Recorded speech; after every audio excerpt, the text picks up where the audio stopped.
trust you, I trust you. I trust you with my life. Yeah, yeah. God, I look to you. I won't be overwhelmed.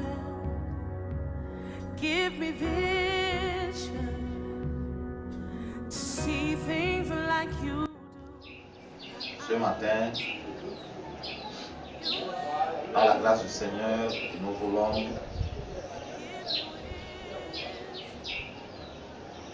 mettre un thème par rapport à ce thème que nous avons développé depuis quelque temps par la grâce du Seigneur. Et nous voulons ainsi saluer également les très chers téléspectateurs qui nous suivront ce message vidéo par la suite, tout en continuant à confirmer que le temps que mon Seigneur, c'est un gain. Alléluia.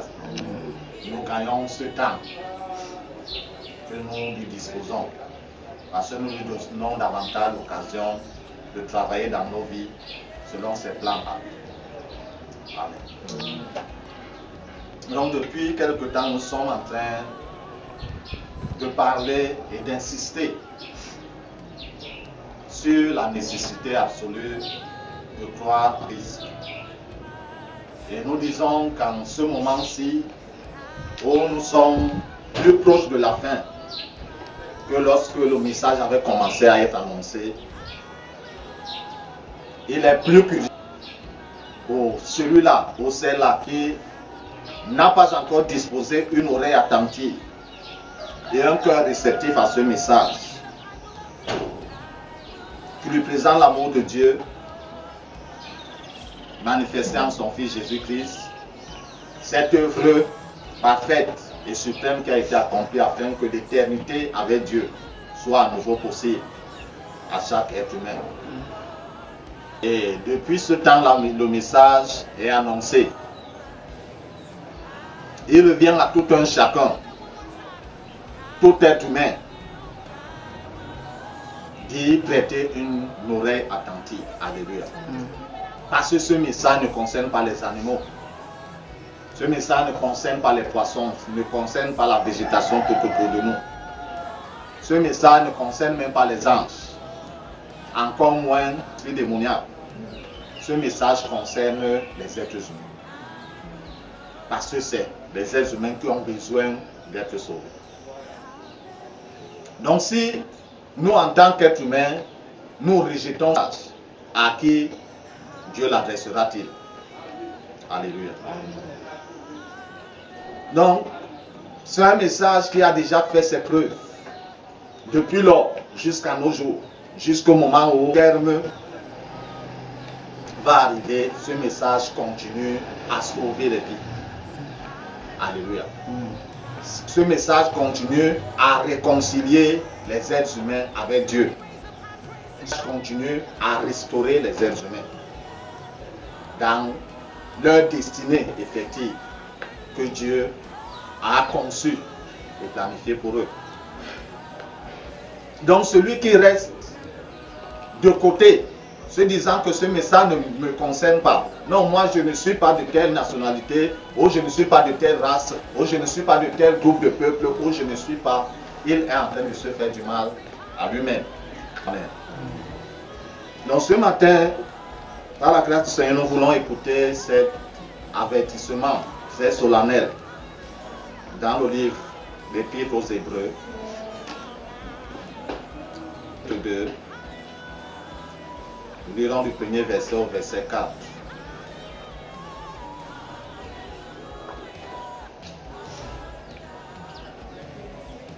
Hébreux chapitre 2, premier verset au verset 4. Dans ma version, il est écrit: c'est pourquoi nous devons d'autant plus nous attacher au message que nous avons entendu, de se entraîner à notre perte. En effet, puisque la parole annoncée par l'intermédiaire des anges a été confirmée, et que toute transgression et toute désobéissance ont reçu une juste sanction, comment échapperons-nous si nous négligeons un si grand salut? Ce salut annoncé d'abord par le Seigneur, nous affirmé par ceux qui l'ont entendu.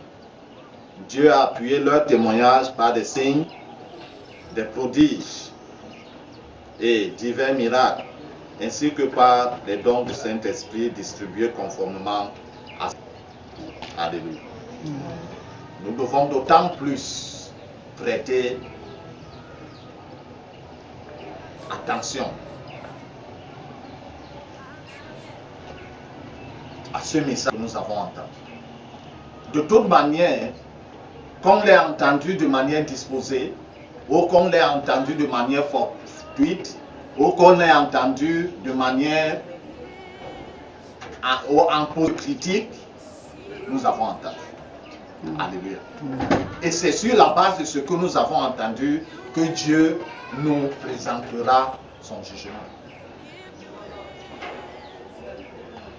Même lors d'un deuil, même si tu avais bu le vin jusqu'à ce que le vin avait débordé ta taille et que tu avais entendu le message ce jour, Dieu te tiendra pour compte par rapport à ce que tu avais entendu. La Bible nous dit que si nous ne prêtons pas une vive attention ou si nous nous attachons à ce message que nous avons entendu, nous risquons d'aller à notre perte. Et plusieurs iront à leur perte, non pas parce qu'ils étaient les pires des pécheurs, mais juste parce qu'ils ont fait quoi? Ils ont négligé ce message. Ils ont bafoué ce message. Ils ont rejeté ce message.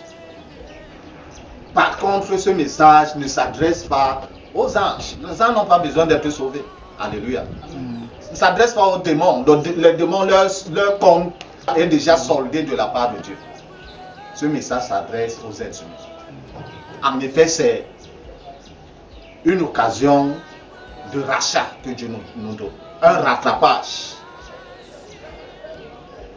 Mais si donc, nous à qui Dieu accorde le rattrapage, nous négligeons le rattrapage, ça veut totalement dire que nous avons accepté ou décidé sa condamnation. C'est-à-dire que les messages que les anges ont annoncés se sont confirmés. Quand on dit les Saintes Écritures, tous ces messages que les anges avaient annoncés se sont confirmés. Particulièrement dans l'approche de cette ère, lorsque l'ange est venu annoncer à Zacharie que sa femme, Élisabeth, avançait en âge comme lui, il devait avoir un fils. Zacharie, bien que sacrificateur, c'est-à-dire connaissant la loi de Dieu, il a douté. Parce que scientifiquement parlant, humainement parlant, il n'était plus possible d'avoir des enfants. Mais la parole s'est confirmée et Jean-Baptiste est venu dans ce monde. Lorsque l'ange s'est approché de Marie pour lui faire comprendre qu'elle enfanterait, bien que ne connaissant aucune relation avec un homme, elle n'est que est-ce qu'une telle chose peut se passer? Mais cette parole s'est confirmée et le Sauveur du monde est venu sur cette terre. Alléluia. Comment échapperons donc nous? Comment est-ce que j'échapperai si je néglige un si grand salut? Dieu le met à la portée de chaque être humain. Dieu le met à la portée de chaque individu, que ce soit un enfant, que ce soit un adolescent, que ce soit un jeune, que ce soit un adulte, que ce soit un vieillard. Dieu se dispose à sauver l'humanité. Mais il ne forcera pas l'humanité à être sauvée. Alléluia.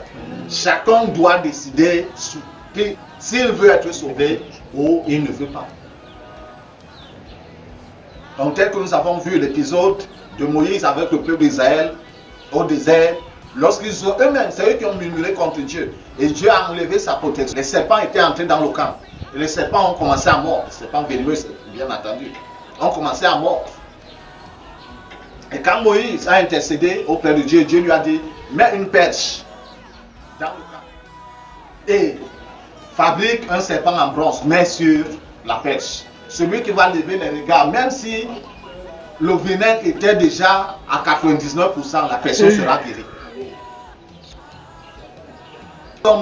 Parce qu'ils ont refusé de lever les yeux vers le serpent. Ce n'était pas à Dieu de faire lever les yeux de l'individu vers le serpent pour que le venin soit anéanti dans son corps. Ce n'était pas à Moïse de forcer la tête de l'individu de lever les yeux. Alléluia. De la même manière, à notre jour, ce n'est pas à Dieu de te forcer de croire en Jésus-Christ.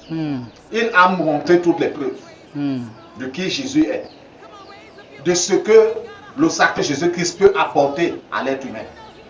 Maintenant, il te reste. Alléluia. Il te reste à toi, tout comme la pandémie qui est au dehors aujourd'hui.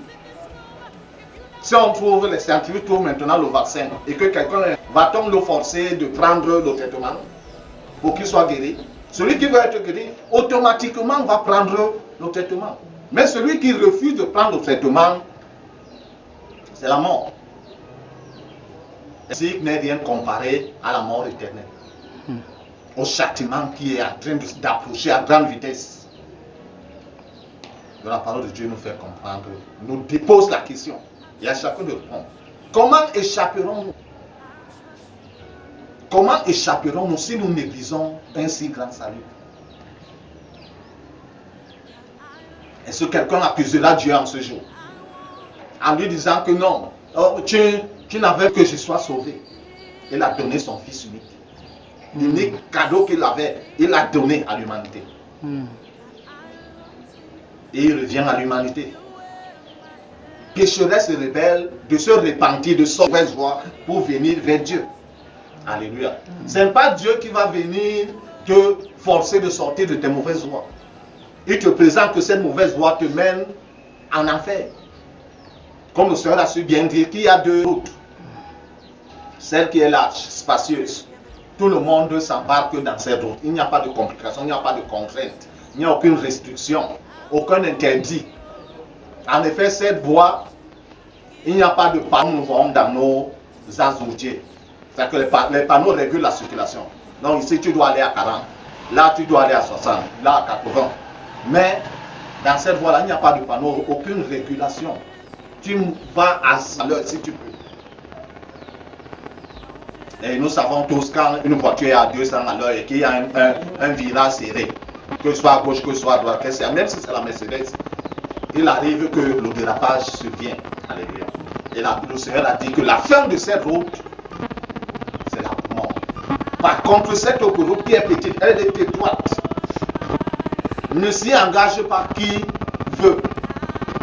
Alléluia. Il y a des restrictions, il y a des régulations.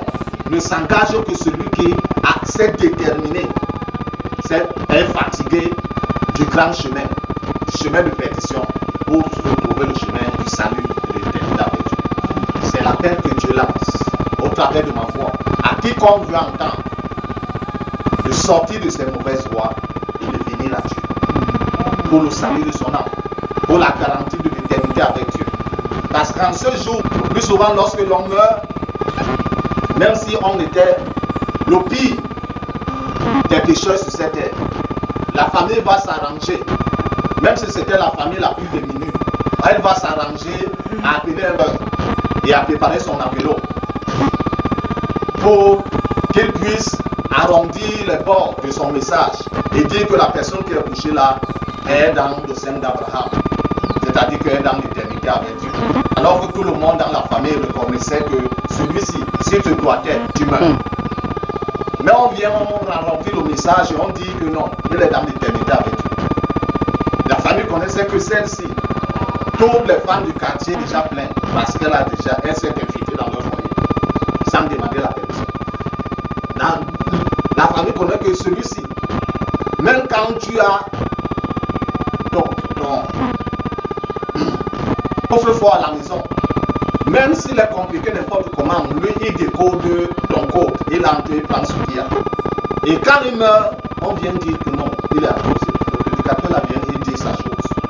Mais ce que le prédicateur dit qui n'est pas la vérité, n'est pas la vérité. Alléluia. Mais Dieu ce soir, je le connais pour vrai. Alléluia. Dieu invite donc l'humanité tout entière. l'humanité pécheresse et rebelle a sorti des mauvaises voies et a renié le Seigneur pour le salut et l'éternité et la mise en œuvre de disposition. Mais si nous refusons, il n'y aura pas d'échappatoire. Alléluia. Nous n'en parlerons pas jamais assez. Il leur même dit une parole suffit pour sache. Que celui qui a les oreilles pour entendre ce que le Seigneur dit, entende. Garde dans son cœur et mette en pratique. Bénis sa sainte parole. Et surtout que nous puissions la garder dans nos cœurs et la mettre en pratique. Alléluia. Et pour toi qui auras entendu la voix du Seigneur au travers de ma clameur et qui voudrais sortir de tes mauvaises voies, Say hallelujah. Our God reigns.